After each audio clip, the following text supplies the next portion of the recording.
Good evening. In today's class, we are going to discuss a topic for essay, which is or which belongs to politico-administrative segment. You must have heard about the Commission Chairman's speech some time back, when he said that there would be 3 sections in essay paper carrying 300 marks.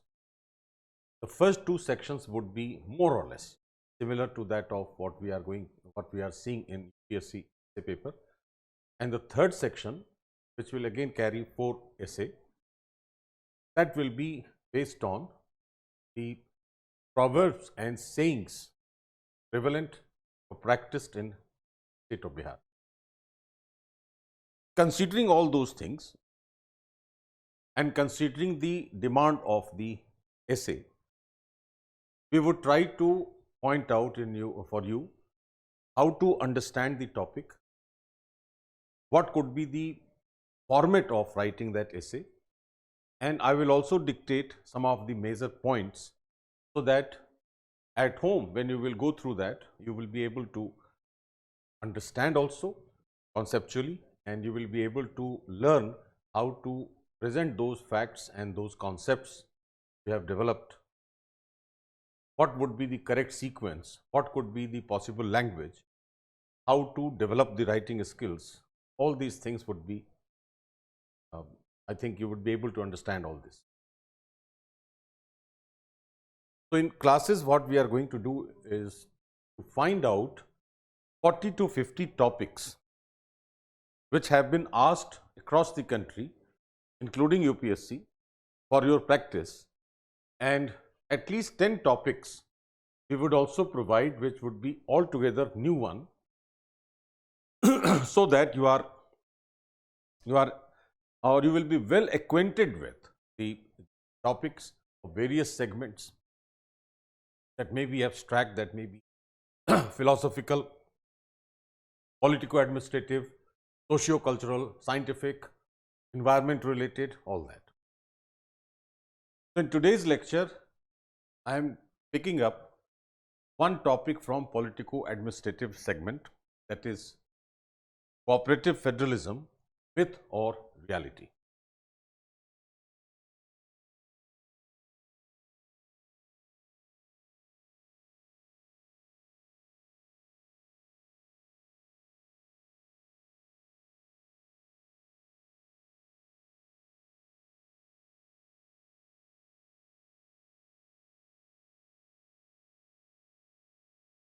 First of all, we will try to make a format for the essay writing, and then I will explain also and I will dictate also.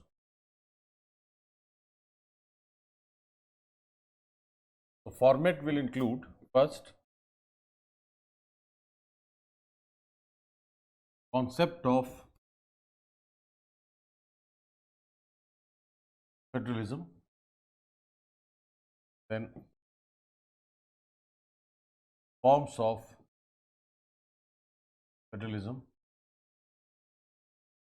Must have read in political science also, in polity also, the federation and confederation and union.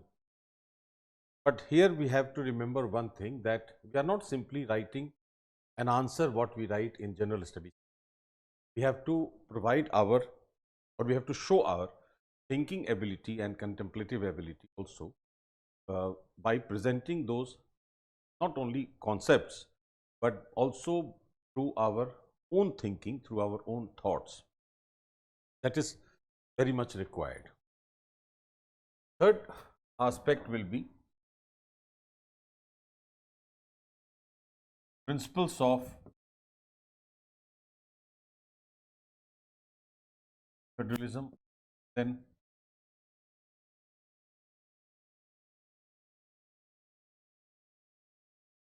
cooperative federalism, its concept and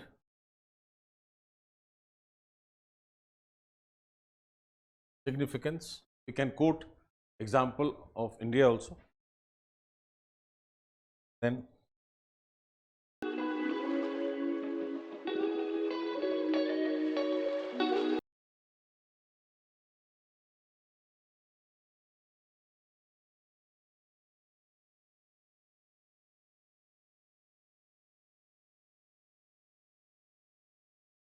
cooperative federalism in India, then why is it being considered as a myth? That has to be clarified in the next. You can write, why is it considered as myth? Then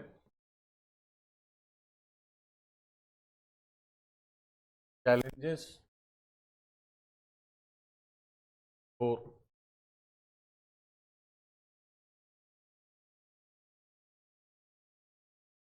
cooperative federalism in terms of, you can say, union state disputes,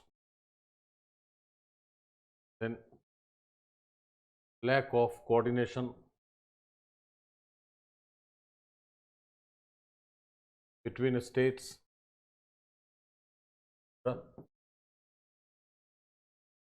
and finally we will write the conclusion whether cooperative federalism is a myth or it's a reality. This is what the formatting of the essay is. Now let me start with the concept of federalism. In political science, the term federalism has not been precisely defined. Why it is so? Because whenever two governments function in any state, center and at the regional level or national and subnational level, the point is that they should have very clearly defined roles and responsibilities. They should determine their common goals, maybe set by the constitution of that particular country. Now, determining the roles and determining the targets or goals will depend upon the local conditions prevailing in that particular country or that particular. In that case, one single precise definition of political design called federalism may not be found suitable in all countries.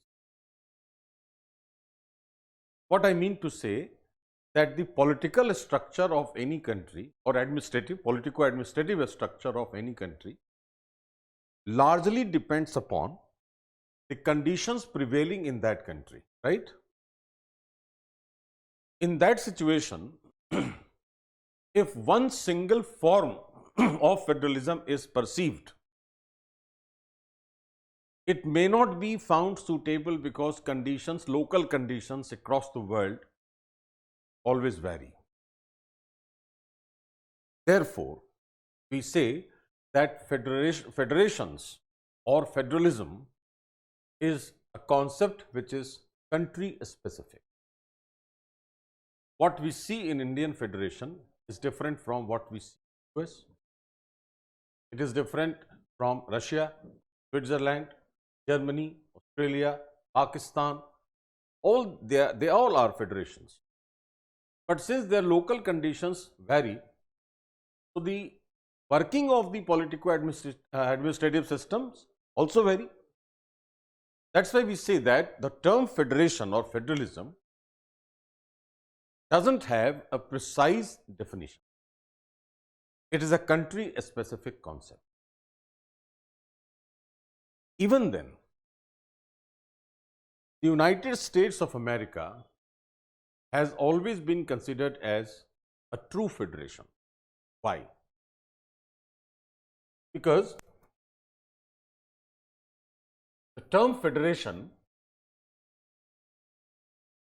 comes from a Latin word, fedus, which means agreement or covenant. Covenant is what? Is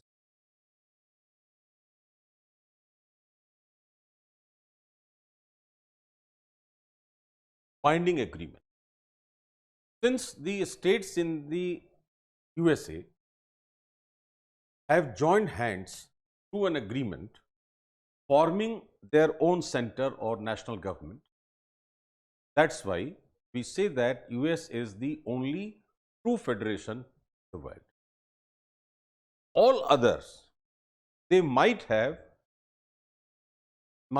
an agreement between the states, or they might not have that agreement.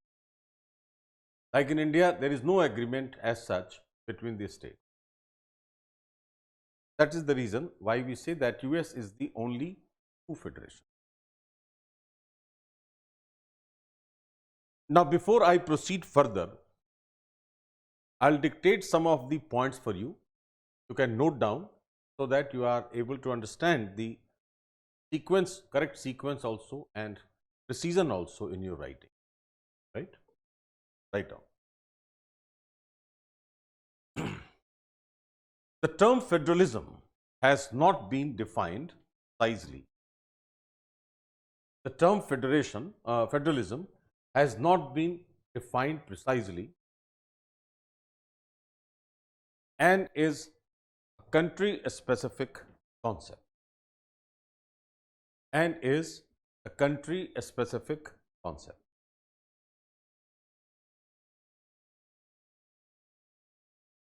In simpler terms, a federal politico-administrative structure,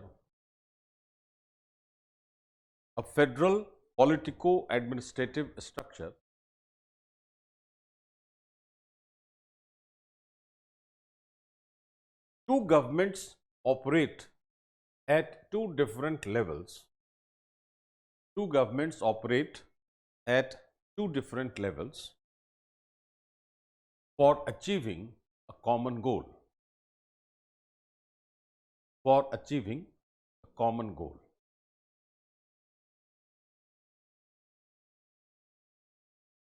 However, in general, it is said that in a federation, the federating units or regional units,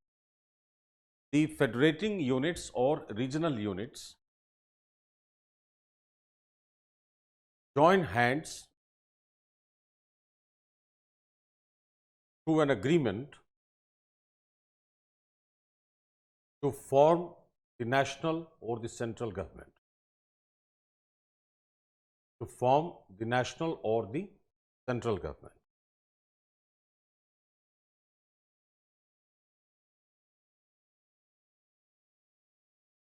This is the reason why we say that the US is the example of a true federation.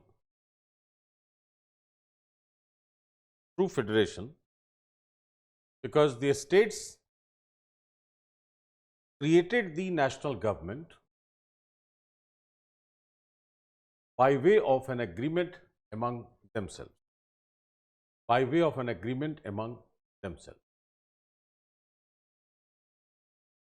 Then we can write.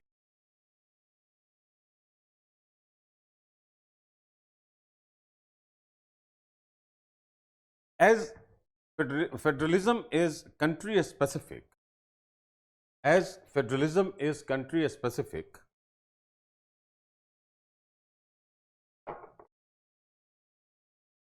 we need to create such a design.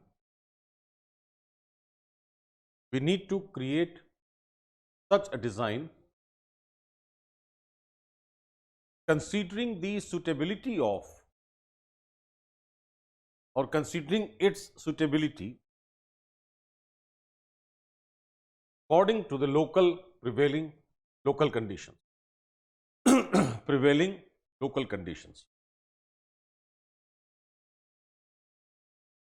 Therefore, classification of federations becomes inevitable. Becomes inevitable. This is the introductory paragraph. Now, let me explain to you how we could classify federation.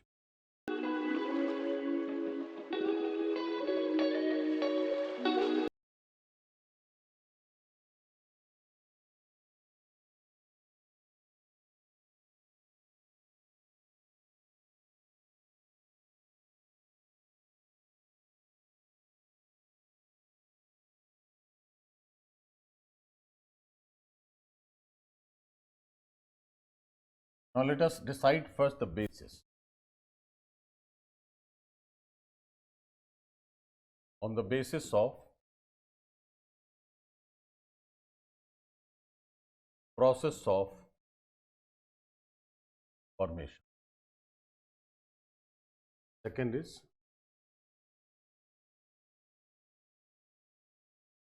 on the basis of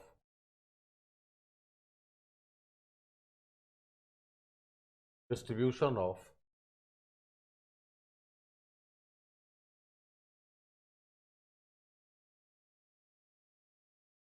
one is called centralized,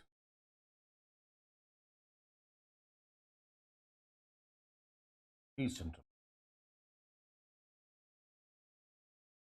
Here also we have two: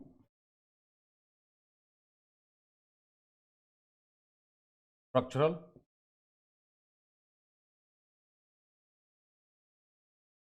functional.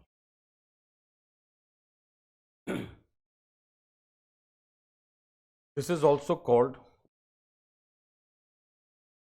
coming together, federation, and this is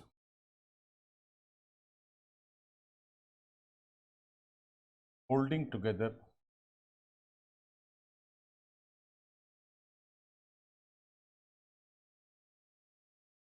these are the four you can say forms or types of federal political district.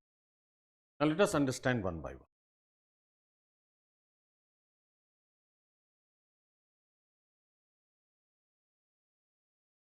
Centralized.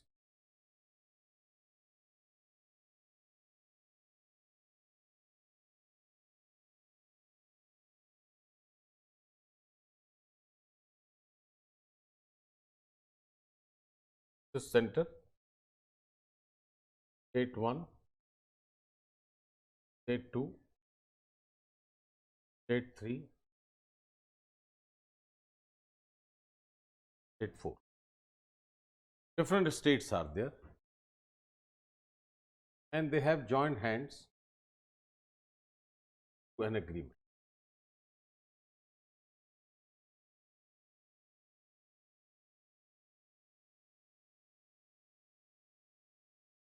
And they have made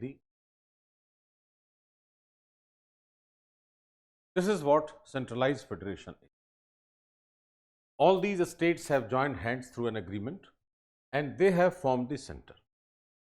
Now, they would decide what kind of powers would be given to the center.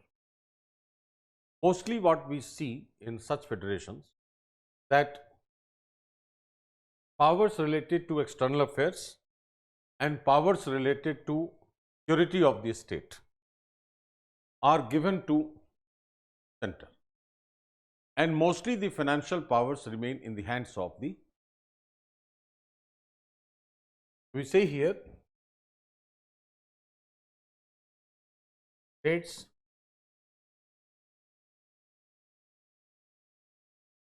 through an agreement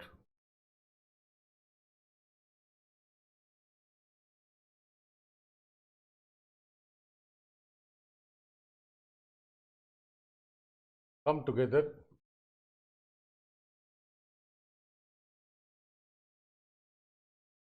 form a national or central government, generally with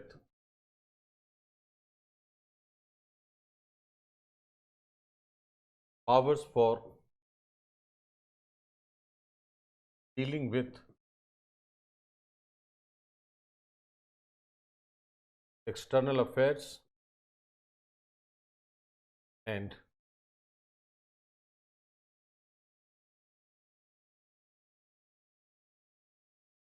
security of the state. This is what coming together or centralized federation. An example is US. Best example. This is one. Now, what will be the decentralized federation? The center will create the states. Very simple.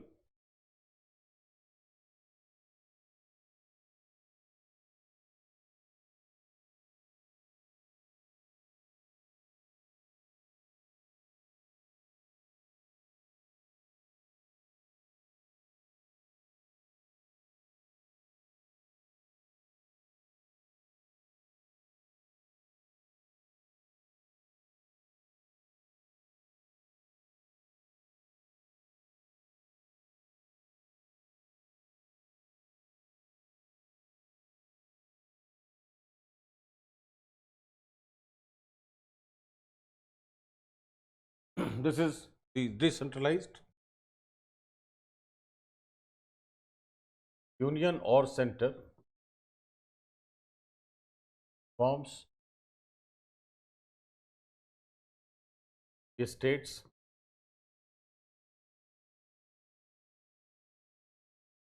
for the purposes of administration and achievement of goals. Best example would be this is decentralized federation. So, Indian federal system or Indian federation is exactly the opposite to the United States.